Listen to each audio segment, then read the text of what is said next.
Hello नमस्कार, मैं doctor Rajneesh Kumar आप सभी का एक बार फिर से हार्दिक स्वागत करता हूं।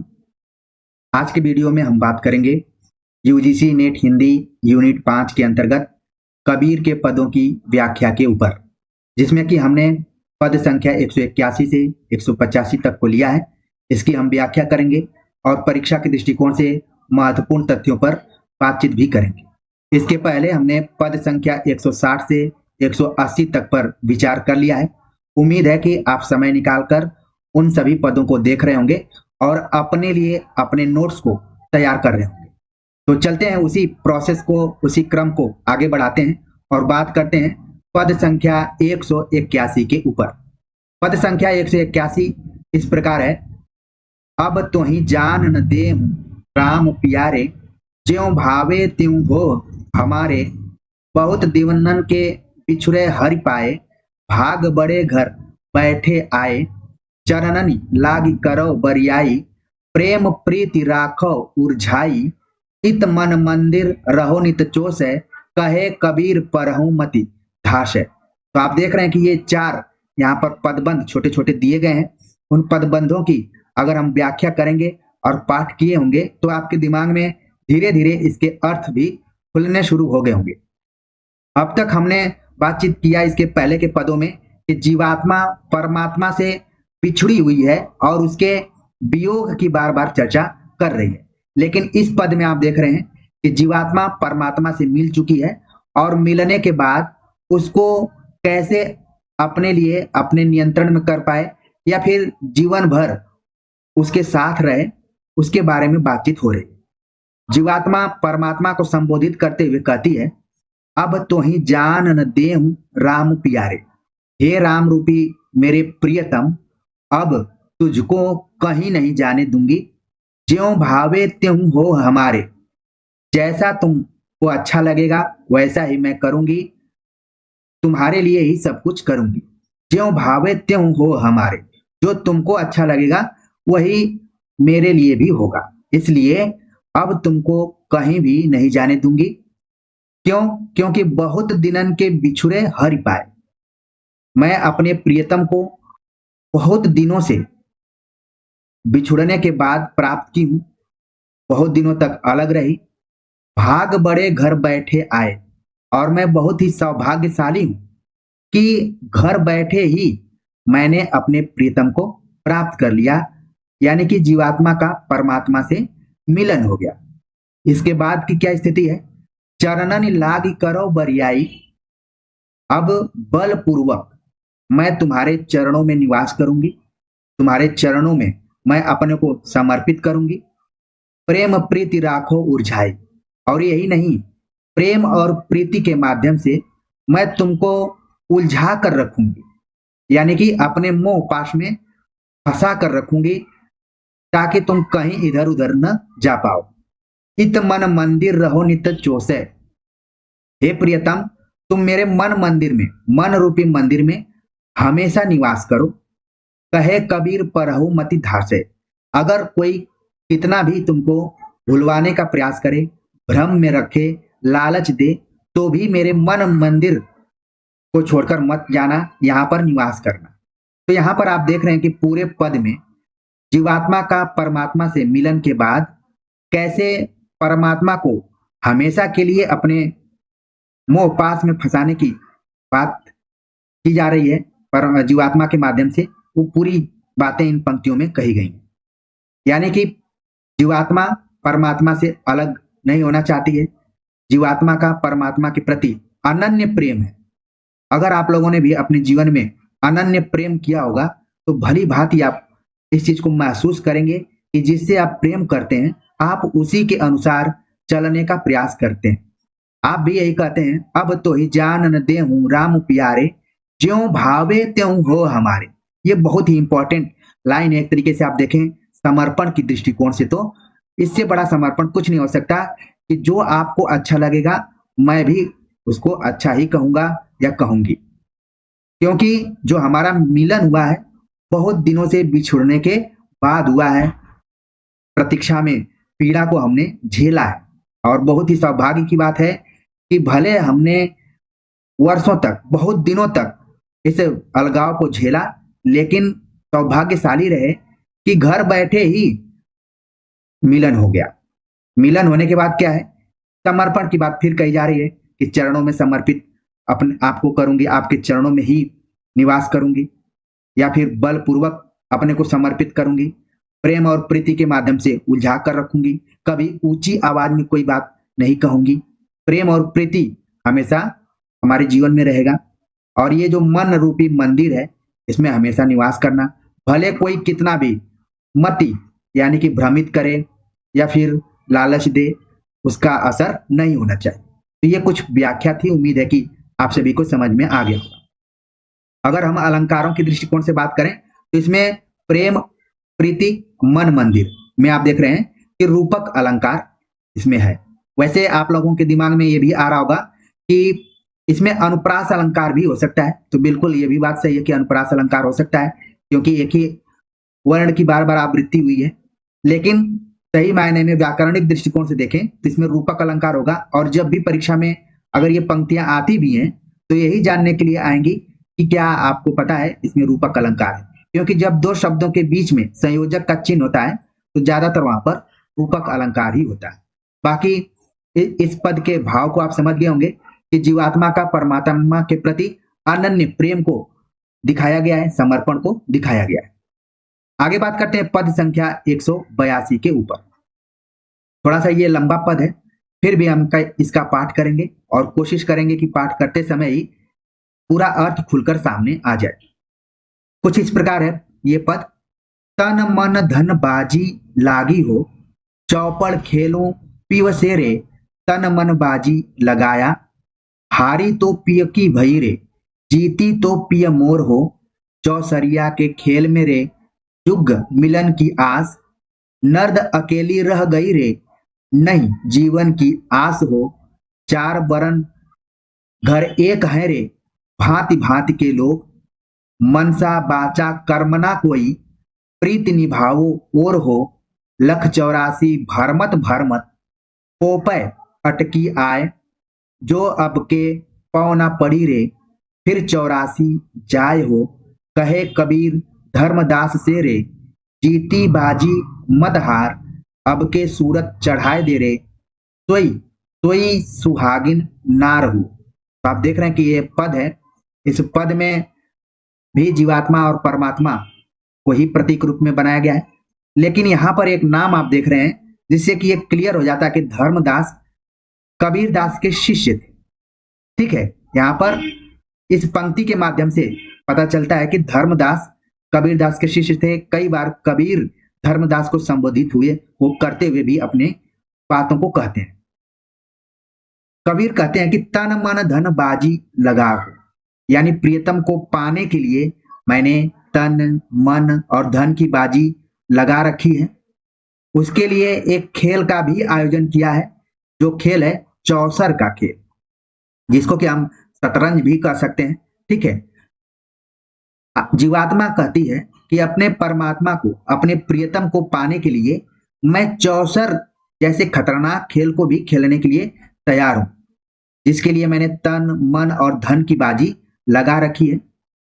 चौपड़ खेलूं पीव से रे, अगर मैं अपने प्रियतम के साथ चौपड़ खेलती हूं और तन मन की बाजी लगाती हूं, तो इस खेल में हारी तो पिय की भई रे, अगर मैं हारती हूं तो भी तो पिय की होंगी, जीती तो पिय मोर हो, अगर मैं जीतती हूं तो प्रियतम मेरा हो जाएगा, यानी कि चित्त भी मेरी और पट भी मेरी।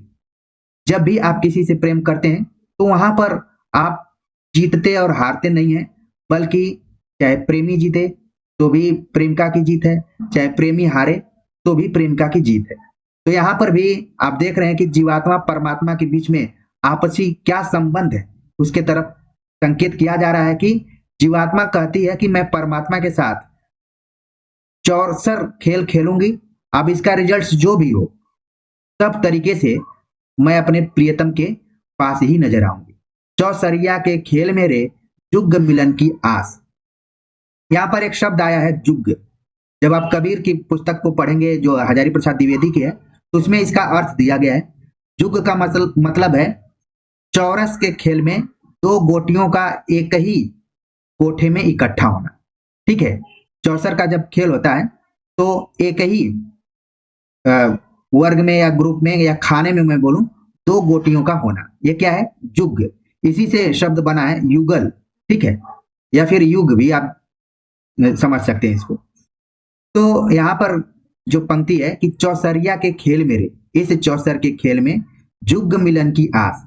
ऐसी उम्मीद है कि जब शतरंज खेलते समय एक ऐसी स्थिति आती है कि दो गोटियां एक ही कक्ष में आ जाती हैं, एक ही खाने में आ जाती हैं, वैसी हम भी आस लगाकर बैठे हैं कि इस खेल में चाहे प्रियतम हारे चाहे मैं जीतूं, बात बराबर है। और इसके बाद क्या हो जाएगा कि जैसे चौसर की गोटी एक ही कक्ष में दो गोटियां आकर मिल जाती हैं, उसी तरीके से हम भी उम्मीद लगाकर बैठे हैं कि ऐसी स्थिति जरूर आएगी। नर्द अकेली रह गई रे, नहीं जीवन की आस हो। अगर नर्द मतलब चौसर की एक गोटी, अगर ये गोटी अकेली रह गई, यहां पर ये गोटी क्या है? अकेली रह गई, तो ये मानकर चलिए कि जीवन में जीने की कोई उम्मीद नहीं होगी, फिर से वही वियोग शुरू हो जाएगा। चार बरन घर एक है रे। और फिर उदाहरण देकर बात की जा रही है कि जैसे इस संसार में कहने के लिए तो चार वर्ण है, ब्राह्मण, क्षत्रिय, वैश्य, शूद्र, लेकिन सब क्या है? एक ही कोठरी में रहते हैं। भांति भांति के लोग, भले उनमें विभिन्नता भी हो, लेकिन लोग रहते हैं एक ही साथ। मनसा बाचा कर्म ना कोई, प्रीत निभाओ और हो। चाहे मन से, चाहे वचन से, चाहे कर्म से, प्रेम और प्रीति के साथ इसका निर्वाह किया जाना चाहिए। नहीं तो आगे क्या स्थिति होगी? लख 84 भरमत भरमत पौपे अटकी आए। कहा जाता है कि 84 लाख योनियों के बाद मनुष्य का जन्म मिलता है, और आसानी से नहीं मिलता है, बल्कि उसके लिए भ्रमण करना पड़ता है, भटकना पड़ता है। जिस तरीके से मनुष्य का जीवन पाने के लिए 84 लाख योनियां भटकना पड़ता है, वैसे ही पौपे अटकी आए, यानी कि अगर ये दोनों गोटियां या फिर ये दोनों जीवात्मा परमात्मा एक जगह आकर नहीं मिलती हैं, तो क्या होगा? जो आपके पाँव न पड़ी रे, फिर 84 जाए हो।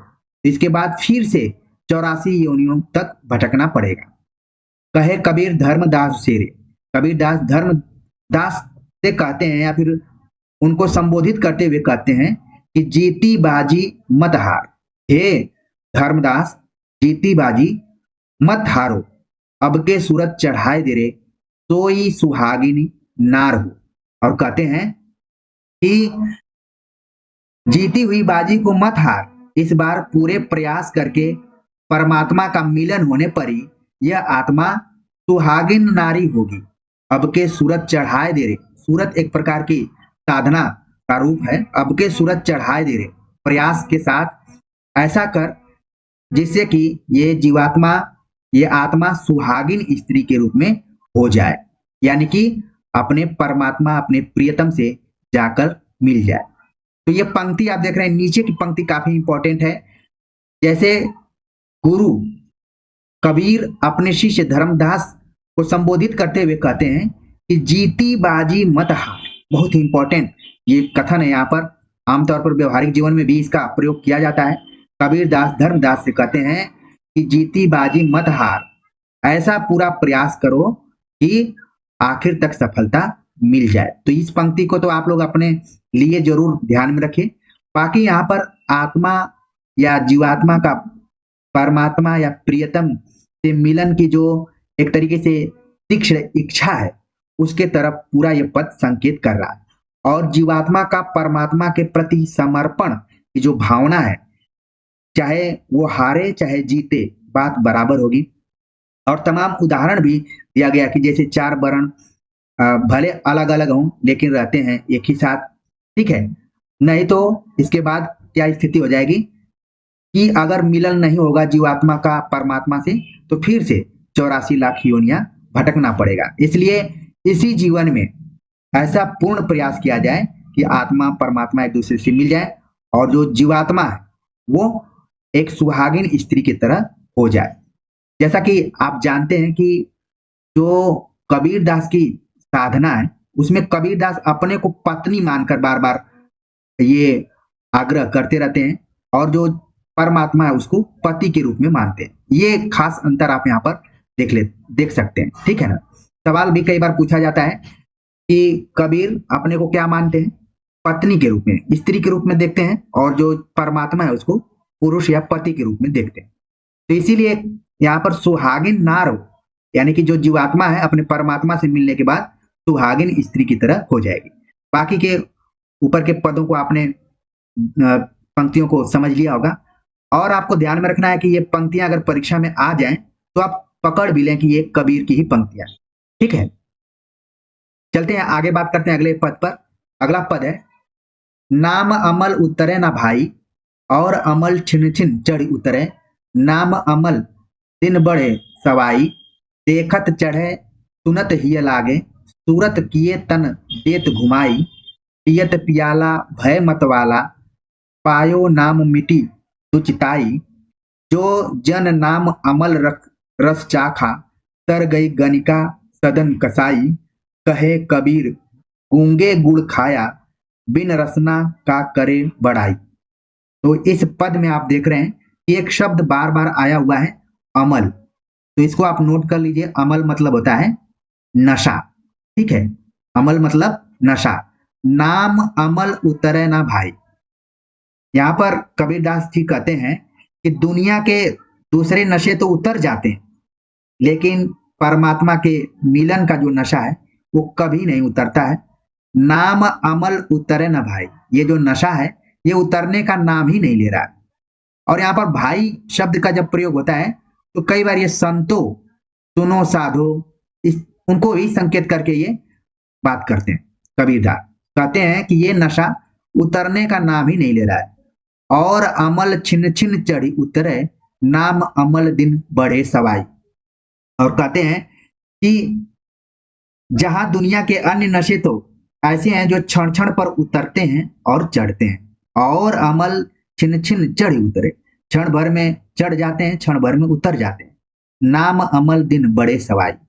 और ये प्रभु का जो नाम स्मरण है ये निरंतर बढ़ता ही जाता है, कभी कम होने का नाम नहीं लेता है।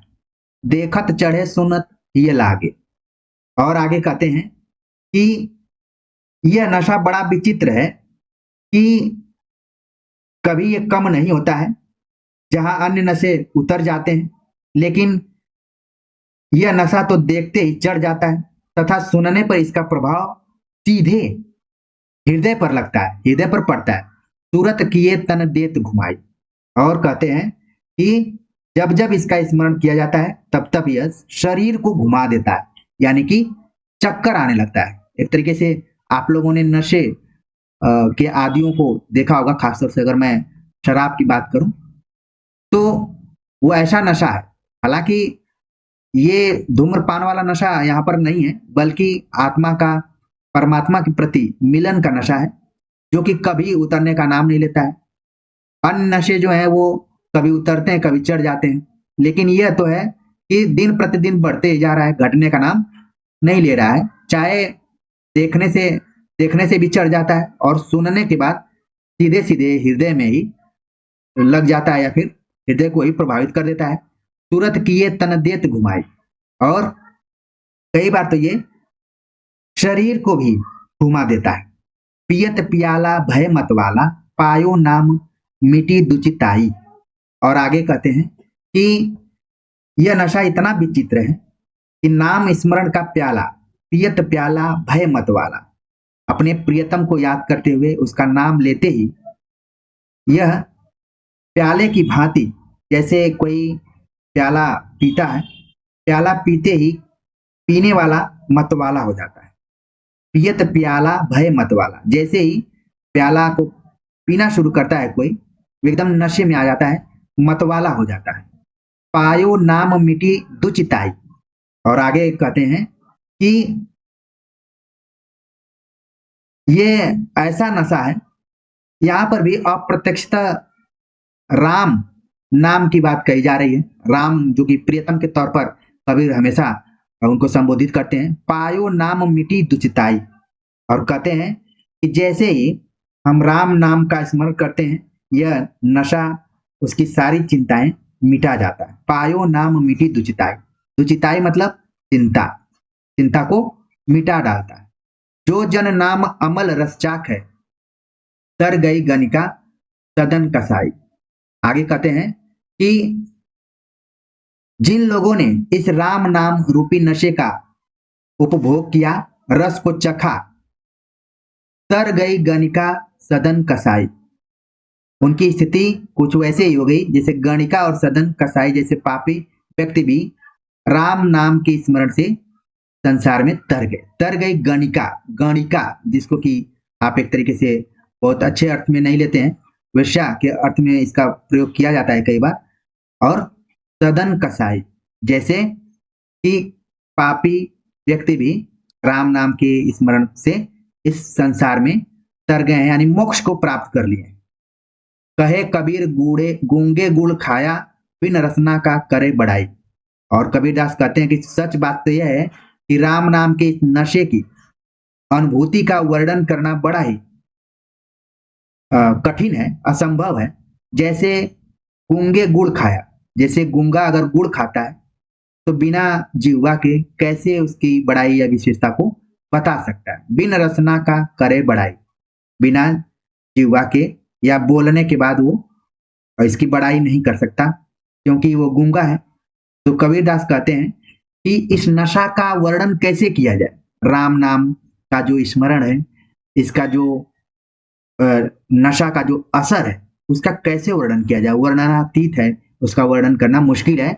जैसे अगर कोई गूंगा गुड़ खाया और उससे पूछा जाए कि कैसा लग रहा है, तो वो इसकी अनुभूति तो कर रहा है लेकिन वो इसको बताने में असमर्थ है। तो यहां पर आप देख रहे हैं कि राम नाम की महत्ता का वर्णन किया गया है, ठीक है, और राम नाम को एक नशा के रूप में बताया गया है। और यहाँ पर उदाहरण अलंकार, जो जन नाम अमल रस चाखा, तर गई गणिका सदन कसाई, कहे कबीर गूंगे गुण खाया, बिन रसना का करे बढ़ाई। तो यहाँ पर आप देख रहे हैं कि एक तो है उदाहरण अलंकार और बिन शब्द आया हुआ है, तो यहाँ पर आप विभावना अलंकार को भी बता सकते हैं, ठीक है। बिन शब्द आया हुआ तो विभावना अलंकार भी है, लेकिन सही मायने में दो अलंकार आपको ध्यान में रखना है, उदाहरण अलंकार और विभावना अलंकार। तो ये पूरा पद आपको समझ में आ गया होगा कि नाम स्मरण की पूरी चर्चा इस पद में की गई है और उसका क्या असर हो रहा है उसके बारे में बताया गया है। अब बात करते हैं हम अगले पद के ऊपर, जो है 184 नंबर का। ये पद है, हमारी ननद निगोड़िन जागे, कुमति लकुटिया निश दिन व्यापे, तुमति देख नहीं भावे, निश दिन लेत नाम साहब को, रहत रहत रंग लागे, निश दिन खेलत रही सखियन संग, मोहि बड़ो डर लागे, मोरे साहब की ऊंची अटरिया, चढ़त में जियरा कापे। ठीक है, तो ये पद आप देख रहे हैं यहां पर, और इस पद की अगर हम व्याख्या करें तो इस प्रकार है, इसमें जीवात्मा कहती है, हमारी ननद निगोड़िन जागे, हमारी जो ननद है निगोड़िन जाग गई है, कुमत लकुटिया निस दिन व्यापे, और जिसे कुमत की लाठी रात दिन व्यापती है, यानी उसके मन में हमेशा गलत ही चीजें चलती रहती हैं। सुमत देख नहीं भावे, और सुमत तो उसे अच्छी लगती ही नहीं है। निस दिन लेत नाम साहब को, और रात दिन प्रियतम का नाम जपती रहती है। रहत रहत रंग लागे, और अब वह धीरे धीरे ही उसके रंग में रंग गई है। निस दिन खेलत रही सखियन सक, मोहि बड़ो डर लागे, और आगे कहती है कि अभी तक तो मेरे सखियों के साथ वो खेलती रही, लेकिन अब धीरे धीरे वो हमारे प्रियतम के साथ भी खेल रही है, जिससे कि मुझे डर लगने लगा, मोहि बड़ो डर लागे। ठीक है, सखियों के साथ खेल रही थी तो कोई दिक्कत नहीं थी, लेकिन धीरे धीरे वो हमारे साहब यानी प्रियतम के साथ भी धीरे धीरे रंगरेलिया करना शुरू कर दिए। तो यहाँ पर आप देख रहे हैं कि जीवात्मा को थोड़ा सा असुरक्षा की भावना महसूस हो रही है। अगर आप लोगों ने रामचंद्र शुक्ल का, आचार्य रामचंद्र शुक्ल का श्रद्धा और भक्ति निबंध पढ़े होंगे, तो उसमें उन्होंने बताया है प्रेम में एकांत की जरूरत होती है, ठीक है। और उसमें प्रेमी और प्रेमिका जब भी प्रेम में होते हैं तो कोई एक कोना, सुरक्षित कोना ढूंढते हैं, या फिर प्रेम एक कनिष्ठ होता है। ये इंपॉर्टेंट चीज है, क्योंकि एक कनिष्ठ ही होता है। कोई ये नहीं चाहता है कि कोई प्रेम कर रहा है तो दूसरा भी उसी से प्रेम करे। इसी को लेकर तो कितनी लड़ाई झगड़ा भी होता है, आप लोगों ने भी देखा होगा। यहाँ पर भी जीवात्मा को डर लगने लगा है कि ये जो ननद निगोरी, उसी की तरह एक और यहाँ पर कैरेक्टर है जिसको कि वो अपना ननद मान रही है, कि वो जाग गई है और वो कुमति की लाठी लेकर हमेशा मौजूद रहती है। यानी कि उसके व्यवहार को देखकर बड़ा संदेह पैदा होता है, शंका पैदा होती है कि उसका जो चाल चलन है वो बहुत अच्छा नहीं है। सुमति देख ही नहीं भावे, और सुमत तो उसको अच्छी लगती ही नहीं है। निस दिन लेत नाम साहब को, और कुछ दिनों से देख रही हूँ कि वो लगातार मेरे प्रियतम का नाम रट रही है। रहत रहत रंग ला गए, और यही नहीं, वो धीरे धीरे ही उसके रंग में भी रंगना शुरू कर दी गई है। अभी तक तो ये ननद निगोड़ी मेरी सखियों के साथ खेलती थी, कोई बात नहीं, लेकिन जब से वो साहब के साथ खेलना शुरू कर दी है, वही बड़ो डर लागे, मुझे बहुत डर लगने लगा है। क्योंकि असुरक्षा, क्योंकि प्रेम में आप जानते हैं कि असुरक्षा की भी भावना रहती है।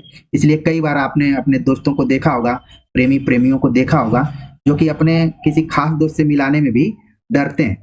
ये पूरा व्यवहारिक तरीके से इस पद को आप महसूस करेंगे तो बहुत ही अच्छे से व्याख्या समझ में आएगी। कई बार तो वो चोरी चोरी से भी कई लोगों से दूर भी रखते हैं कि कहीं इससे बातचीत हो जाएगी तो दिक्कत हो जाएगी। खासतौर से मैंने अपने हॉस्टल में देखा कि जो लोग सिविल सर्विसेज में सेलेक्ट होते थे तो आईपीएस आईएएस वाले से मिलाने में डरता था, ठीक है, और आईआरएस जो था वो आईपीएस वालों से मिलाने में डरता था। इसी तरीके से अन्य भी दोस्त होते हैं, अगर वो कहने के लिए केवल दोस्त हैं तब ये परिस्थितियां होती हैं। बाकी तो सारी चीजें विश्वास के ऊपर है, आप लोग अच्छे से जान रहे हो। आगे कबीरदास कहते हैं कि मोरे साहब की ऊंची अटरिया चढ़त में जियरा कापे, और मेरे साहब की तो जो अट्टाली है, अट्टालिका है, अटारी है, बहुत ऊंची है, जिस पर चढ़ने में हृदय कांप रहा है। ठीक है, अगला पद है, कैसे दिन कटी हैं जतन बताए जइयो, यही पार गंगा वही पार जमुना, बिचवा मड़ैया हमका छवाए जइयो, अचरा हार के कागज बनाई अपनी सुरतिया हियरे लिखाए जइयो, कहत कबीर सुनो भाई साधु, बहिया पकड़ के रहिया बताए जइयो। तो इस पूरे पद में कबीरदास ने अपनी आध्यात्मिक अनुभूति को लौकिक प्रतीकों के माध्यम से प्रस्तुत करने का प्रयास किया है। और वे कहते हैं कि हे सदगुरु, सदगुरु को यहाँ पर संबोधित करते हुए कहते हैं कि हे सदगुरु, आपने जीवात्मा और परमात्मा के बारे में तो ज्ञान हमें दे दिया, और हमारे मन में ये इच्छा भी जागृत हो गई कि आत्मा से परमात्मा का मिलन होना चाहिए, आत्मा और परमात्मा को एक जगह होना चाहिए। लेकिन इसका कोई उपाय बताइए कि यदि जो हमारा प्रियतम है, परमात्मा है, वो नहीं रहे तो हम कैसे दिन को काट सकते हैं, उसके अभाव में अपने को कैसे जीवित रख सकते हैं, कोई उपाय बताइए। क्योंकि इसका कारण है कि यही पार गंगा, इस पार गंगा है, वही पार जमुना, और उस पार क्या है, जमुना है। इसलिए इन दोनों के बीच में मड़ैया हमका छवाए जइयो, इन दोनों के बीच में एक हमारे लिए छप्पर की व्यवस्था करके जरूर इसका उपाय बताइए। अब यहां पर जो शब्द आया है गंगा, जमुना और मड़ैया, गंगा आया है प्रतीकात्मक रूप में ईड़ा के लिए, जमुना आया है प्रतीकात्मक रूप में पिंगला के लिए, और मड़ैया आया हुआ है सुषुम्ना के लिए। ठीक है, जब आप कबीर के पदों को पढ़ेंगे तो वहां पर कुछ नाड़ियों की चर्चा की जाती है, जिसमें ईड़ा नाड़ी, पिंगला नाड़ी, सुषुम्ना नाड़ी, और इन्हीं तीनों को मिलाकर एक चक्र बनता है जिसको कि हम सहस्रार चक्र कहते हैं। ठीक है, यहाँ पर ईड़ा हो गई, यहाँ पर सुषुम्ना, और यहाँ पर पिंगला, ISP। इस क्रम को भी आप ध्यान में रखिए, कई बार सवाल पूछा जाता है कि इन सब का सही क्रम क्या है। ठीक है, तो जो भी बच्चे अभी तक इस वीडियो को देख रहे होंगे या फिर इस व्याख्या को समझ रहे होंगे, वो तुरंत इन नाड़ियों के क्रम को भी समझ पाएंगे कि यही पार गंगा, इस पार क्या है, ईड़ा है, वही पार जमुना, उस पार क्या है, जमुना, यानी कि पिंगला है, और बीच में मड़ैया छवा जइयो, यानी कि बीच में एक छप्पर को डाल देना, वो है सुषुम्ना। तो यह माना जाता है कि कुंडलनी शक्ति जो होती है वो जागृत होकर सुषुम्ना में स्थित ईड़ा और पिंगला से युक्त होकर 6 चक्रों का भेदन करती है, जिसको कि सहस्त्रार चक्र तक पहुंचना होता है। तो ये कुछ यहाँ पर देख रहे हैं, थोड़ा सा टिपिकल यहाँ पर ये पद है, इसको बिल्कुल आपको ध्यान में रखना पड़ेगा। ठीक है, आगे कबीरदास कहते हैं, अचरा फारी के कागज बनाइन अपनी सुरतिया हीरे लिखाए जइयो, और मैंने अपना आंचल फाड़कर कागज बना दिया और उस कागज पर अपनी सूरत को लिखवा देना। कहत कबीर सुनो भाई साधो, और कबीरदास कहते हैं कि हे संतो सुनो, बहिया पकड़ के रहिया बताए जइयो, और मेरी बाह पकड़ करके उस रास्ते पर जरूर ले जाना जहां पर हम अपने प्रीतम से जाकर मिल सके। बहिया पकड़ के रहिया बताए जइयो, बाह पकड़कर उस राह पर जरूर ले जाना जहां पर मैं अपने प्रियतम से भेंट कर सकूं। बाह पकड़कर किसको ले जाया जाता है? जो जाने में क्या होता है, अक्षम होता है, यानी कि सक्षम नहीं होता। जैसे आप बूढ़े लोगों की बाह पकड़कर रास्ता क्रॉस कराते हैं, या फिर जो कमजोर हो जाता है उसकी भी बाह पकड़कर लोग ले जाते हैं, या फिर अज्ञानी हैं उनको भी बाह पकड़कर ले जाया जाता है। तो इस पूरे पद में आप देख रहे हैं कि यही बताने का प्रयास किया गया है सदगुरु को संबोधित करते हुए कि सदगुरु आपने तो आत्मा परमात्मा का ज्ञान दे दिया और उससे मिलने की इच्छा भी जागृत हो गई। ये बताइए कि अगर परमात्मा से मिलन नहीं होता है तो उसके अभाव में हम अपने दिनों को कैसे काटेंगे? कोई उपाय तो बताइए, क्योंकि इस पार है ईड़ा, उस पार है पिंगला, तो ईड़ा और पिंगला के बीच में कम से कम सुषुम्ना रूपी मड़ैया को ही छवा देना ताकि हमारी दूरी दोनों से बराबर रहे। और यही नहीं, आचरा फाड़ के कागज बनाए, और मैंने अपने आंचल को फाड़कर कागज बनाया है और उस पर अपनी सूरत को जरूर लिखवा देना, यानी कि अपनी स्मृति को वहां पर एक कोई स्मृति छोड़कर जरूर जाना। कहत कबीर सुनो भाई साधु, कबीरदास फिर से संबोधित करते हुए कहते हैं कि हे संतो सुनो, बहिया पकड़कर, मेरी बाह पकड़कर उस रास्ते पर जरूर ले जाना जहां मेरे, जो रास्ता मेरे प्रियतम तक ले जाती, वही रास्ता बताना जिससे कि मैं अपने प्रियतम से मिल सकूं। तो यहां पर भी आप देख रहे हैं कि प्रियतम से मिलने की अनन्य भावना, समर्पण इत्यादि को दिखाया गया है। अगर हम बात करें इस पद में तो कवि ने प्रतीकों का प्रयोग किया है और उन प्रतीकों के बारे में मैंने विस्तार से यहां पर बता दिया। और इसमें गुरु की कृपा की महत्ता को भी बताया गया है कि बिना गुरु के ईश्वर से साक्षात्कार या मिलन नहीं हो पाएगा। उसकी भूमिका बहुत ही महत्वपूर्ण होती है। इसमें सदुक्कड़ी भाषा का प्रयोग किया गया है और इसको आप बहुत अच्छे से गा सकते हैं। लोक गीत की शैली को अपनाया गया है। तो ये कुछ पद था, उम्मीद है कि आपको समझ में आ गया होगा। तो कमेंट्स कर जरूर बताइएगा। मिलते हैं एक नए वीडियो लेक्चर के साथ, तब तक के लिए नमस्कार।